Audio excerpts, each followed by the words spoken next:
Mookie Betts has never been a big guy. He's getting smaller and smaller. We're a bit concerned. Let's talk about it live on Locked On Dodgers.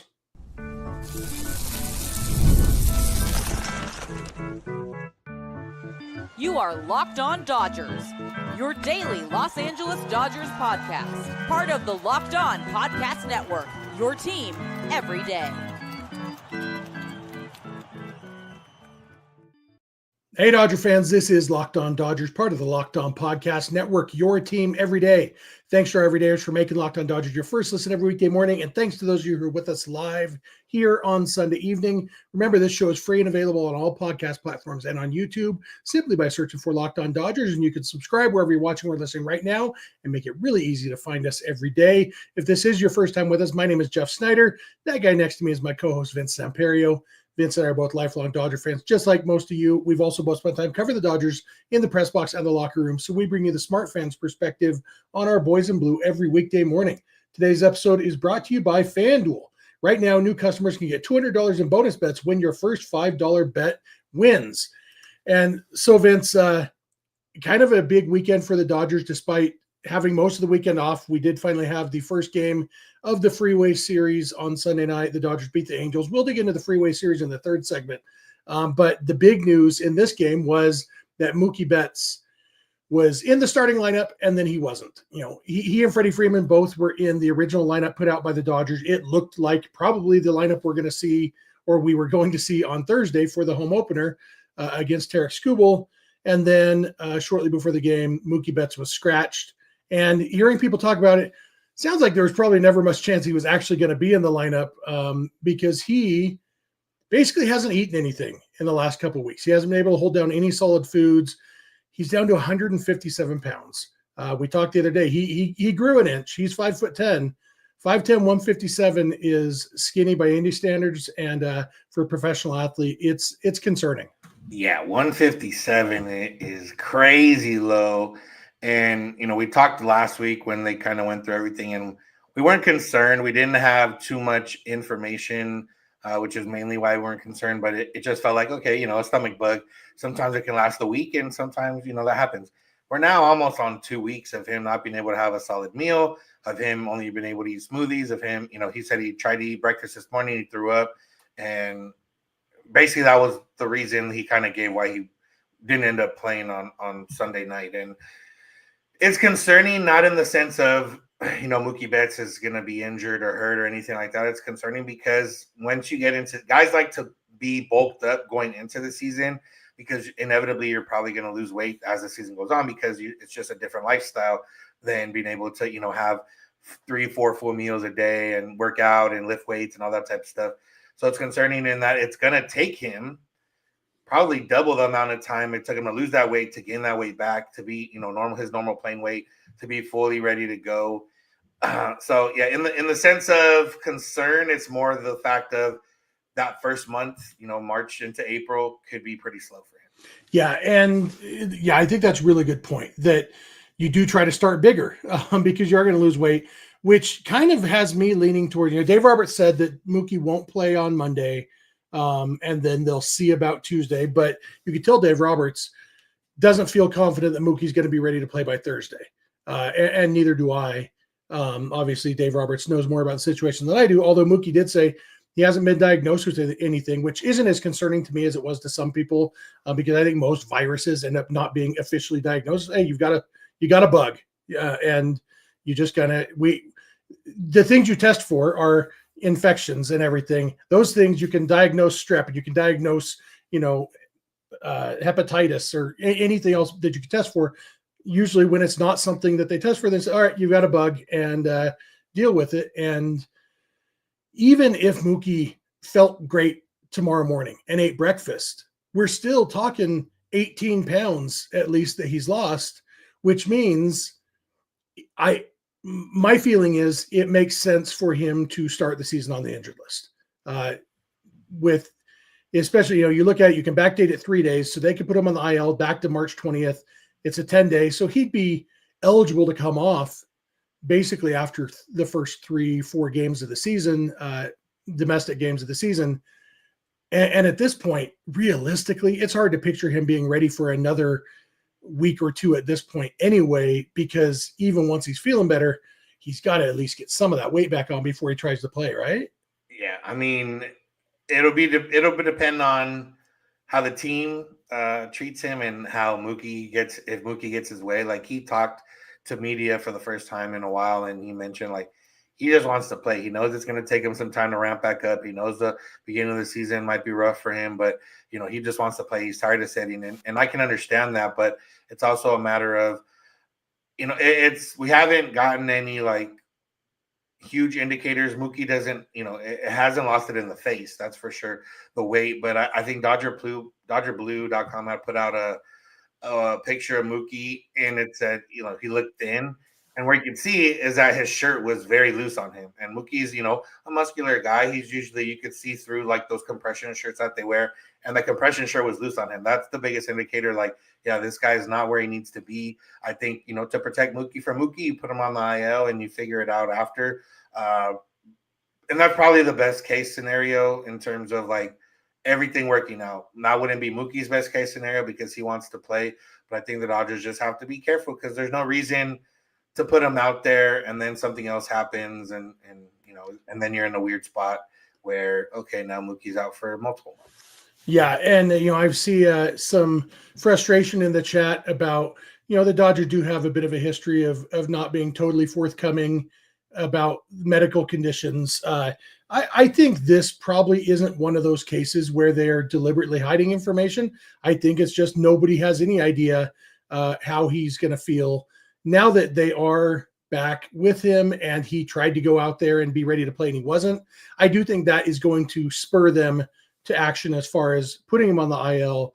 And because, yeah, especially now that it is out there publicly how much weight he's lost. Although I saw one thing that said the Dodger Insider said 157 pounds. Somebody else said 150. Either one is too much. Yeah, none of the videos showed what he said, I guess, that I've seen so far. Either number is too much weight lost. And I mean, the good news is it'll probably only take him once he feels like eating again. It's only going to take a week or two to put that back on, or at least enough of it to start feeling like himself. It'll probably have to be a conscious effort for the first month after he's playing to, hey, remember, you got to make sure you're eating plenty. But it's, yeah, I guess I feel like in this case, the Dodgers, there's not much else they could have done because everybody's in the dark. When it is a bug, you never know if somebody's going to feel great tomorrow or if they're going to feel worse tomorrow. And so playing it by ear, getting through the Japan series, now that they're back home, and now I think we will probably see movement on that front. Yeah, I just feel bad for him. I mean, he talked about he got it 2 days before he left to Tokyo. He thought it would go away like most, stomach viruses or stomach bugs do after a couple of days. And, then he said the plane ride was brutal, probably the worst plane ride he's ever experienced. And then he's in Japan and, they have all these commitments. And I know he had a pop up for something he was doing. And then, the Dodgers had that team didn't. Like, there's a lot of stuff that they do once they're out there, and then try to get ready to play a game. Obviously, he wasn't able to eat. It's come back like that. Being on a plane for 11, 12 hours when you're not feeling great is, definitely got to be probably one of the worst things possible for like well, not the worst thing possible. There's a lot of things worse than that. But if you're healthy but sick at the moment, probably one of the worst things possible. So, yeah, I think save him from himself, put him on the IL, leave Rojas in there. The Dodgers will be fine. Mookie will be fine. Let him bulk up. Those 10, 15, at least 10 pounds added back on and then put him out there and he'll be all right. Yeah, we're going to come back in a second. We're going to talk about the options if Mookie does go on the IL. And then Blake Snell was named the home opener starter, which I didn't realize hadn't already happened. But now it's official. We'll dig into the rotation order too. Kind of interesting stuff there. So please keep it locked on Dodgers. This episode is brought to you by Just Ingredients. Looking at me, you can tell that I have a bit of experience making bad decisions about what to put into my body. Well, today I want to tell you about a good decision I've been making lately. When it comes to fueling your body, quality matters. That's why Just Ingredients is changing the game with clean, high-quality products designed to support better health and peak performance.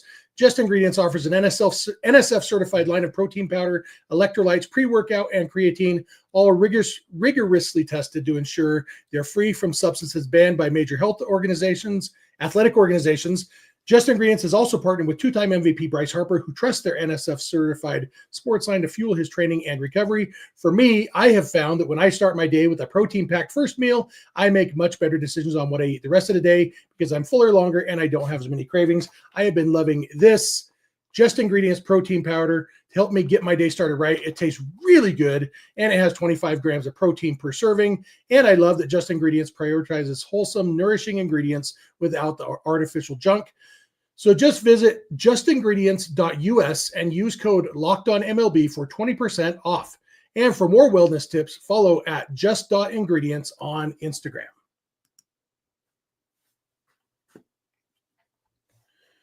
Hey, we are back. Thank you for making Locked On Dodgers your first listen every weekday morning or your last listen of Sunday night. However you're doing it, we appreciate it. If you're not an everydayer, it's easy to become one. Just watch or listen every weekday morning. You can also go beyond the podcast and become a Locked On Dodgers insider by going to joinsubtext.com/Locked On Dodgers.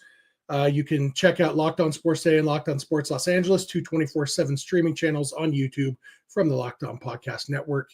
And for your second listen, be sure to check out Locked On MLB, hosted by our buddy Paul Francis Sullivan, a.k.a. Sully.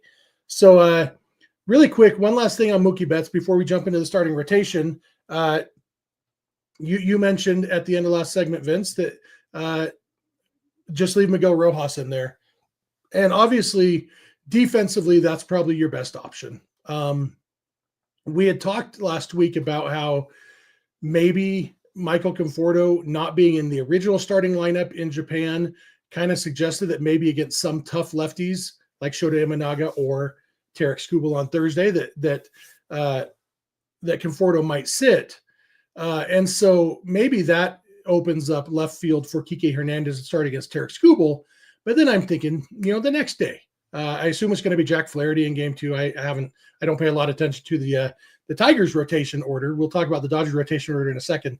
But when you probably do want Conforto in there, would it make sense to put Kike Hernandez at shortstop instead of Miguel Rojas, just because Kike probably is a better hitter, definitely a more dynamic hitter, more power potential, all of that, and not as good defensively, but not a huge step down defensively.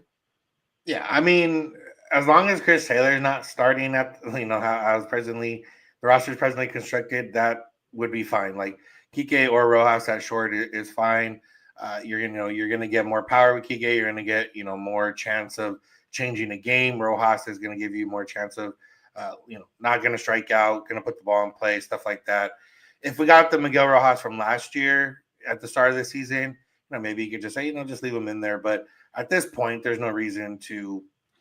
I guess match up depending. If there's a pitcher that matches up better for Rojas, if there's a pitcher that matches up better for Kike, get him in there. It's not ultimately going to be too big of an issue either way. So yeah, I'm fine with that.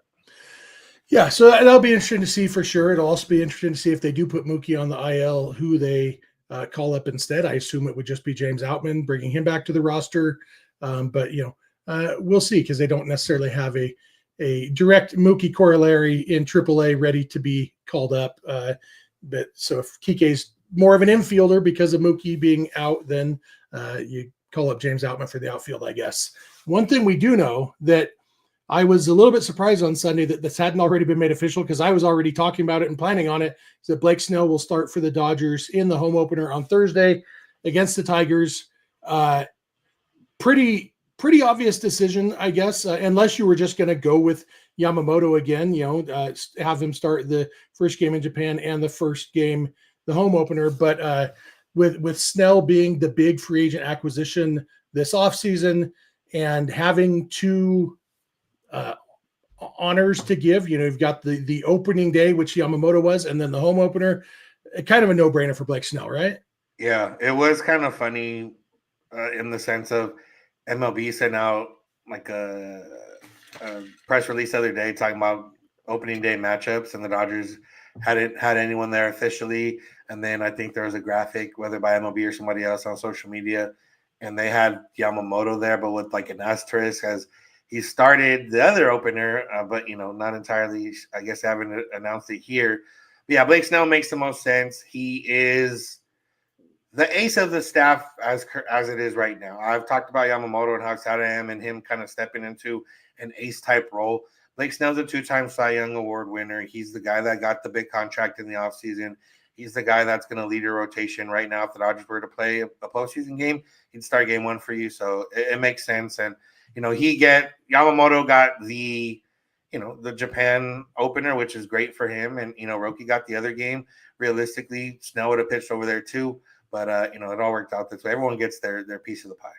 Yeah, it kind of reminds me of, what was it, 2010, when the Dodgers had Vicente Padilla start opening day so that Clayton Kershaw could start the home opener. I'm glad they don't have to make those decisions. I believe that was the day that that guy for the Pirates, something Jones, hit like 18 homers off of Padilla. Garrett Jones. I was at Legoland that day. That was like the only opening day loss they had in a while too. Yeah. But this time it's a nice situation to be in, that you have Blake Snell and Yoshinobu Yamamoto and Tyler Glasnow, all three of whom would make absolute sense to be your opening day starter. Like you can make a case for the other. You can't make a case against any of those three guys. And now it looks like Glasnow probably won't be starting until game 4. It sounds like they're going to go Snell, Yamamoto, Roki, then Glasnow, and then Dustin May. I don't know if that was a matchup thing, because it's 3 games against the Tigers and then the Braves come to town, right? So yeah. So that puts Glasnow against the Braves. I don't know if they like Glasnow. It's more of a days off thing. They have Sunday off and then they have Thursday off. So Yamamoto and Roki would each get an extra day off. Oh, that makes sense. Get Roki in before. Yeah, that does make sense. I hadn't.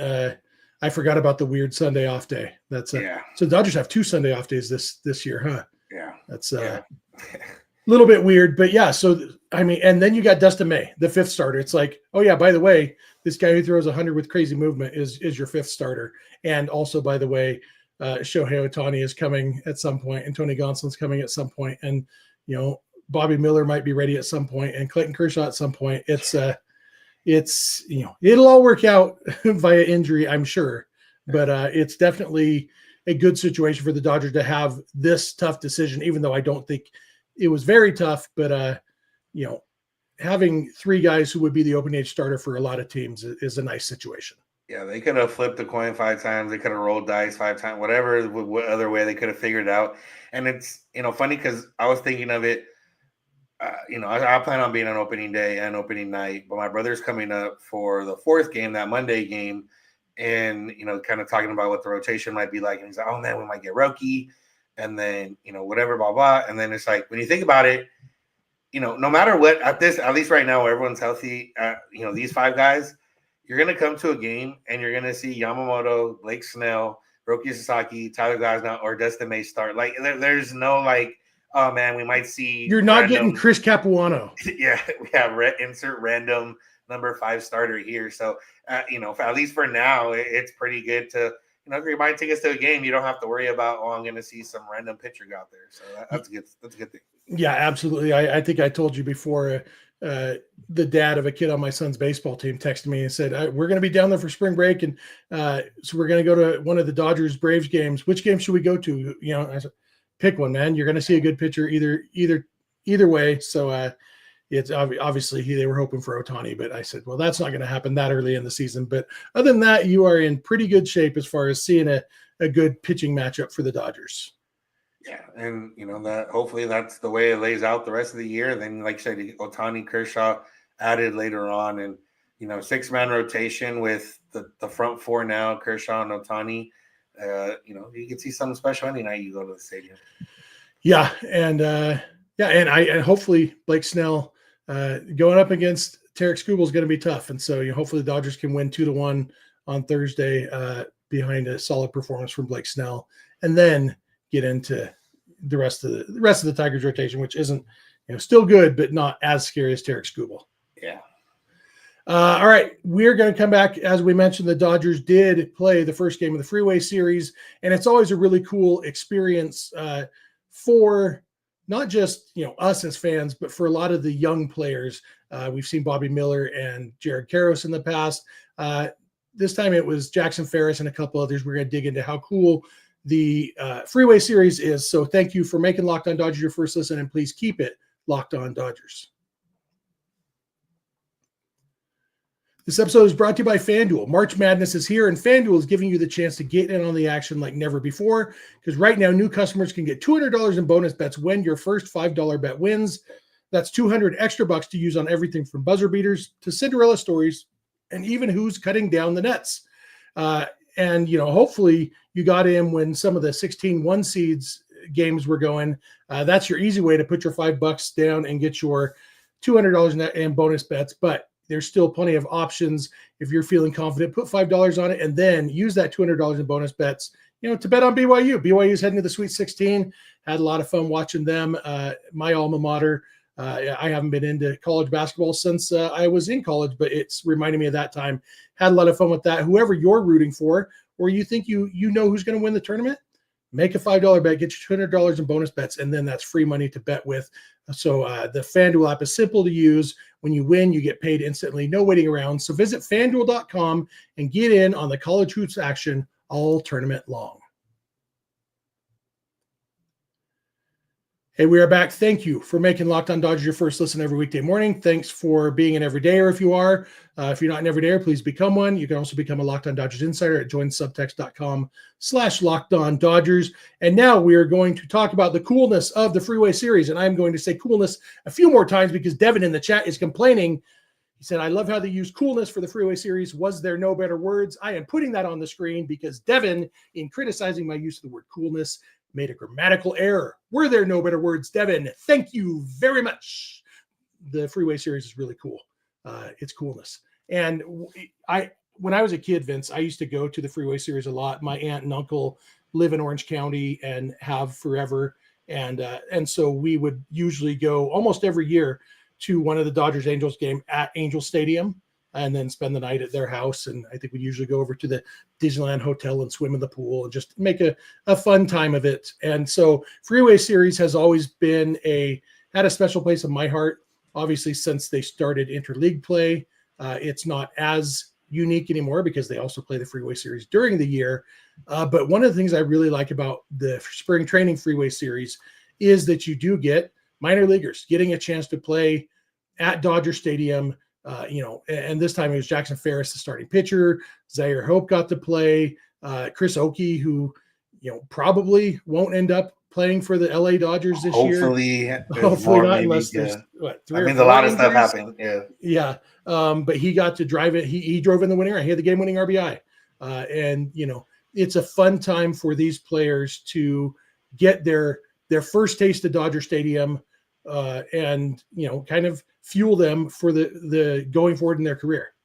Yeah, you get to have a locker room in a major league stadium. Now having a locker, Camelback Ranch when you're on the major league side is cool, and I'm sure a great experience. But having a locker at Dodger Stadium's got to be great. You get to the Dodgers wear blue uniforms at Dodger Stadium. That's one of the fun parts about it. Even Dodger blue, the Dodger whites are the most beautiful jersey for sure, but the Dodger blue jersey is fun because it's Dodger blue and everyone looks great in Dodger blue. The contrast with the red from the Angels, it adds a little bit of that element, kind of like UCLA, USC when they each wear their dark color uniform. So yeah, overall it's fun. It probably was a little bit more fun when the Angels had a lineup full of major leaguers. It was a little bit of a who's who and what's what in the lineup. Missing Anthony Rendon for sure out there, but. Yeah, it's fun. And like I said, we've seen a lot of guys get to play on this stage before we get to see them play on this stage for real. Bobby Miller's probably the most recent example. That was really fun to see. But even, guys like Dustin May, I think for sure when he was coming up, we got to see him. And it's, I used to be like super hate the Angels because their fans were kind of annoying. Now I got to the point where I kind of feel bad for them now. So it's like, oh, good. Here, Angels, we still have fun with you. Didn't Bobby Miller strike out Shohei Ohtani in the Freeway Series a couple of years ago? Sounds about right. I think he did. It was either Ohtani or Trout, I'm pretty sure. And, nobody can check me on that. No, not like we have records of any of that. So, but yeah, it is. Sorry, man, my thought just popped out of my head because I interrupted myself to ask about that. Well, I have no idea where I was going next. This is a good podcast, and I tell you what. Great words being spoken right now. Yeah, let's just say Coolness a couple more times. Let's see what happens. But yeah, Jackson Ferris looked really good. That's what it was. He went 3 2/3. He did he gave up a solo homer to Taylor Ward, allowed a couple base runners, so they brought in Ben Kasparius to put out that fire. But his stuff, it's good stuff, like to the point where, obviously until Ferris and Hope play in the big leagues, we can't say the Dodgers won that trade. And Michael Busch is, he's a starter for the Cubs. He's playing well, but it's hard to picture the Dodgers not winning that trade eventually, right? Yeah, I mean, you can say it in the sense of if the Dodgers were to use Ferris and Hope in a trade right now, they get a player better than Michael Busch is or will be. Yeah. So I guess in that sense, yeah, obviously, different guys work out in different ways, but Ferris he's fun to watch. I really like his delivery. It's kind of an old school drop in whatever they called it delivery. He gets on top of his pitches. Hits that mid 90s, has that nice little off speed that he can throw for strikes. Yeah, he's definitely someone that's going to be fun to watch. In that, if you were watching, Blake Snell was talking to the booth, and I don't know if he was just kind of spaced out. I feel like he would have had a way better scouting report when they asked him about Ferris, and he just kind of said, yeah, he's going to be good. He'll be in the big leagues, and didn't really give us – I thought he was going to give us like a legitimate scouting report. Yeah, Blake Snell is not quite to Clayton Kershaw level yet of booth guest, but yeah, he's it's the big name. It's the get, it's like, I mean, you could have it, we host a podcast. We know what it's like. You get a big name as a guest, and even if he doesn't say anything interesting, it was still a good get, so they got. But I've heard him be better. I just think maybe he was. I don't know if they asked him late or what he did, or he just seemed kind of spaced out. Like, oh yeah. Yeah. Like they asked him what's the best part about or the Dodgers and the spring or what have you seen? And he's like, I gotta wait till the season. They're a top tier organization or whatever, but I'll wait till the season. It's like, all right, give us something. Tomorrow we get one of the best parts of the Freeway Series, which is Dino Ebel mic'd up. Yeah. Which is always fun. Dino is, if you're a baseball nerd, it's a great time listening to Dino, and hearing him coach third base in real time, hearing his conversations. I don't know how much of the game he'll be mic'd up for. I mean, in the past, they've done some where it's the whole game. I don't know I can't remember if they did the full game last year or not. But that's what I'm hoping for, because it's a ton of fun. But however much time we get with him and just all the stuff that goes into his job, we did see Dino get Chris Oakey thrown out at home tonight, and it didn't even take a great throw. It was actually a pretty bad throw, and the catcher still had time to go back. But you know what? I like it. Give Chris Oakey a chance to score a run at Dodger Stadium. Just go for it. Dino's thinking we either score or the game gets done faster, which is at this point all Dodger players and coaches probably want. Yeah, and I remembered what I was going to talk about with my brain fart earlier, how it is different these last couple of years having the Freeway Series after games that already counted. It does seem like the Dodgers did a pretty good job of getting back into these games don't matter mode. You had Freddie Freeman took a couple at bats and then came out of the game. Most of the starters, Andy Pages might be the only starter who played the whole game. Maybe not, but I noticed Andy Pages making a play in the ninth inning. But yeah, a lot of the starters were out early. Obviously, having Jackson Ferris, who's probably going to start the season in, maybe AAA as the starter, that kind of reminds you. And he's scheduled to hopefully go 4 innings, whereas on Thursday they're going to be expecting 5 or 6 at least from Blake Snell, and that's the plan there. So seems like the Dodgers have gotten pretty good at switching modes from this matters to this doesn't matter again. And hopefully they can turn it back on Thursday when it matters again for real. Yeah, I would imagine this is the last year for a while that has to happen for the Dodgers. I can't, I don't think they're going to have them go out again wherever they want to start the season next year. But yeah, it's weird in the sense of they come back from games that mattered into games that don't matter. Obviously, the part of the Freeway Series makes it a little bit different, and like I said, the coolness, the interesting part of it. You get to. I think it's also good for especially right now. If you're a fan, and maybe you're looking at your budget and you're thinking, I don't know if I'm going to be able to go to any or how many Dodger games this year. And I'm sure tickets weren't too bad for this game. I'm sure tickets won't be as bad as they are during the regular season in Anaheim. So, it's a way you still get to see some starters. You still, I get to see a young guy, and you still get that spring training vibe just in a bigger stadium. Yeah, absolutely. So yeah, the Dodgers are kind of done with their long stretches of rest. They got 3 days off after they got back from Japan. Now they'll play 3 days in a row, then have 1 day off, and then boom. Next time they have more than 1 day off in a row will be the All-Star break, and a lot of them won't have those days off. It's going to be a long haul, and the Dodgers are ready for it, and we're ready for it. What's the thing you're looking forward to most about Thursday, Vince? Opening day. I